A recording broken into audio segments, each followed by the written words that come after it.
Halo, Assalamualaikum warahmatullahi wabarakatuh. Kembali lagi bersama saya, Siti Subeda Syabani.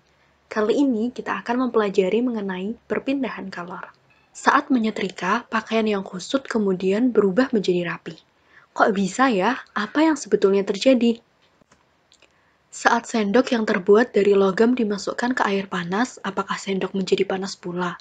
Kenapa? Peristiwa-peristiwa tersebut terjadi karena benda yang panas akan memberikan kalor kepada benda yang dingin. Ini perlu kalian ingat-ingat selalu ya. Nah, sekarang kita akan mempelajari mengenai macam-macam perpindahan kalor.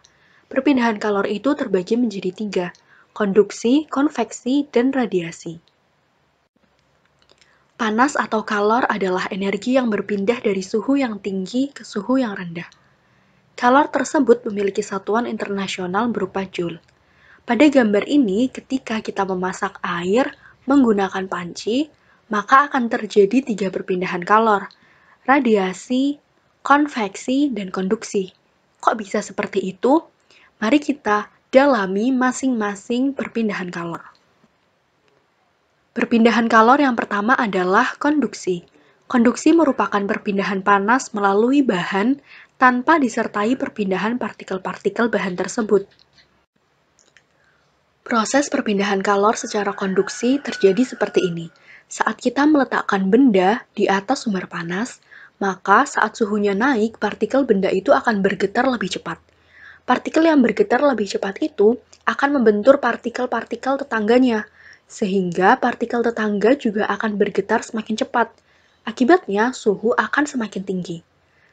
Ingat, yang berpindah adalah kalor. Partikel tersebut tidak ikut berpindah, hanya bergetar saja. Benda yang jenisnya berbeda mempunyai kemampuan menghantarkan panas secara konduksi atau konduktivitas yang berbeda pula.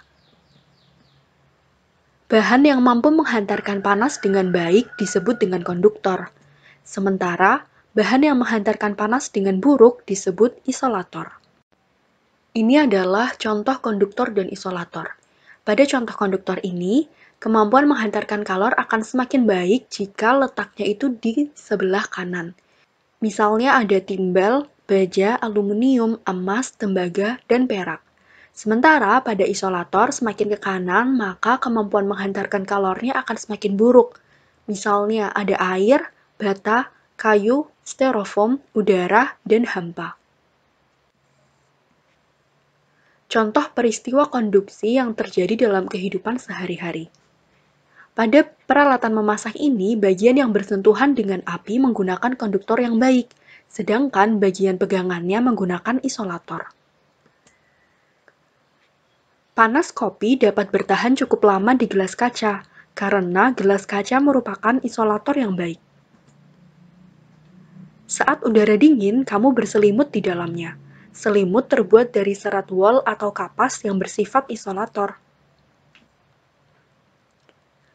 Perpindahan panas yang kedua adalah konveksi. Konveksi merupakan perpindahan kalor dari satu tempat ke tempat yang lain bersama dengan gerak partikel-partikel bendanya. Air merupakan konduktor yang buruk. Namun, ketika air bagian bawah dipanaskan, ternyata air bagian atas juga ikut panas. Hal ini menunjukkan bahwa ada cara perpindahan panas yang lain pada air tersebut, disebut dengan konveksi. Proses konveksi itu seperti ini. Saat air di bagian bawah mendapatkan kalor dari pemanas, partikel air itu akan memuai, sehingga menjadi lebih ringan dan bergerak naik. Akan digantikan dengan partikel air dingin dari bagian atas. Proses konveksi tersebut menghasilkan pola aliran konveksi atau arus konveksi seperti ini. Air panas dengan rapat jenis yang kecil itu tadi ya akan naik, sementara air dingin dengan massa jenis yang lebih besar akan turun. Contoh peristiwa konveksi. Saat siang hari, daratan lebih cepat panas daripada lautan. Karena kalor jenisnya kecil, udara di atas daratan itu ikut panas dan bergerak naik, digantikan oleh udara dari lautan. Sehingga terjadilah angin laut. Sementara pada malam hari, daratan lebih cepat mendingin daripada lautan. Udara di atas lautan lebih hangat dan bergerak naik, digantikan oleh udara dari daratan, sehingga terjadilah angin darat. Konveksi dimanfaatkan pula pada berbagai peralatan.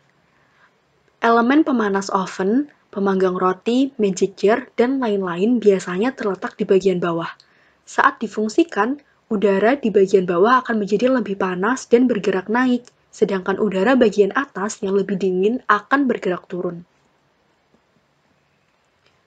Pada peralatan tertentu seperti pengaring rambut atau hair dryer ini, aliran konveksi itu dibantu atau dipaksa dengan menggunakan kipas.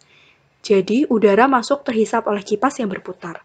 Kemudian, udaranya itu dipanasi oleh pemanas listrik dan akan keluar karena didorong oleh kipas yang berputar. Perpindahan kalor yang ketiga adalah radiasi. Radiasi merupakan perpindahan kalor tanpa memerlukan medium. Contoh peristiwa radiasi dalam kehidupan sehari-hari. Misalnya perpindahan kalor dari matahari sampai ke bumi. Kalor matahari dapat melalui jarak berjuta-juta kilometer dan melewati ruang hampa. Tidak ada materi yang memindahkan kalor secara konduksi dan konveksi. Ada pula radiasi api unggun. Seperti yang telah kita ketahui, udara merupakan konduktor yang buruk dan udara panas api unggun itu bergeraknya ke atas. Namun, ketika kita berada di samping api unggun, kita bisa merasakan panas. Hal itu terjadi karena adanya perpindahan kalor secara radiasi. Ingat ya, setiap benda dapat memancarkan dan menyerap radiasi kalor. Besarnya itu bergantung pada suhu benda dan warna benda tersebut. Benda yang memiliki kalor akan memancarkan radiasi panas ke sekitarnya. Coba perhatikan gambar ini. Benda-benda ini diletakkan di ruangan bersuhu 30 derajat Celcius. Besar kalor yang dipancarkan atau diserap benda ditunjukkan oleh banyaknya anak panah. Dari gambar ini, kita tahu bahwa semakin panas benda dibandingkan dengan panas lingkungan sekitar, maka akan semakin besar pula kalor yang diradiasikan ke lingkungannya. Kemudian, semakin luas permukaan benda panas, maka akan semakin besar pula kalor yang diradiasikan ke lingkungannya. Nah, sementara itu, benda yang bersuhu rendah akan menyerap radiasi panas dari sekitarnya. Jika suhu benda itu lebih dingin daripada suhu lingkungan, maka benda itu akan menyerap radiasi kalor dari lingkungan. Misalnya pada gambar ini, benda-benda di ruangan yang bersuhu 30 derajat Celcius ini akan menyerap radiasi panas dari sekitarnya. Makin rendah suhu benda, maka makin besar pula kalor yang diterima dari lingkungannya. Semakin luas permukaan benda dingin, maka makin besar pula kalor yang diterima dari lingkungannya. Selain itu, warna benda juga menentukan daya pancar radiasi. Coba perhatikan gambar ini ya, warnanya berbeda-beda kan? Dalam kehidupan sehari-hari, saat menjemur dua kaos basah yang warnanya berbeda, kamu akan mendapatkan bahwa kaos yang berwarna lebih gelap akan lebih cepat kering. Hal itu terjadi karena semakin gelap benda yang terasa panas, maka makin besar pula kalor yang diradiasikan ke lingkungannya. Makin gelap benda yang terasa dingin, makin besar pula kalor yang diterima dari lingkungannya. Selanjutnya, pemanfaatan peristiwa perpindahan kalor yang lain. Misalnya pada kompor surya, masakan itu dimasaknya di tengah-tengah seperti ini. Permukaan pemantul panas mataharinya mengkilap. Kenapa melengkung ya? Kemudian, pada warna panci dan peralatan masak lainnya yang bersentuhan dengan api itu tidak dibuat mengkilap, tetapi kusam. Kenapa coba? Lalu, permukaan pemanas air yang memanfaatkan panas matahari atau solar heating berwarna gelap atau hitam. Kenapa hayo? Dan baju seragam sekolah umumnya berwarna terang atau putih. Kenapa ya? Kedua peristiwa ini berkaitan dengan warna dan perpindahan kalor. Untuk menghangatkan tubuhnya, hewan berdarah dingin seperti buaya memanfaatkan radiasi panas matahari. Kalor dari matahari diserap oleh buaya dengan cara membuka mulutnya sehingga suhu tubuhnya naik dan buaya dapat beraktivitas dengan mudah. Contoh yang lainnya adalah termos. Termos memiliki beberapa bagian. Ada sumbat yang terbuat dari plastik atau gabus karena bersifat isolator yang baik. Kemudian, ada celah antara gelas dengan wadah luar yang dibuat hampa udara. Jadi, tidak ada penghantar panas secara konduksi dan konveksi.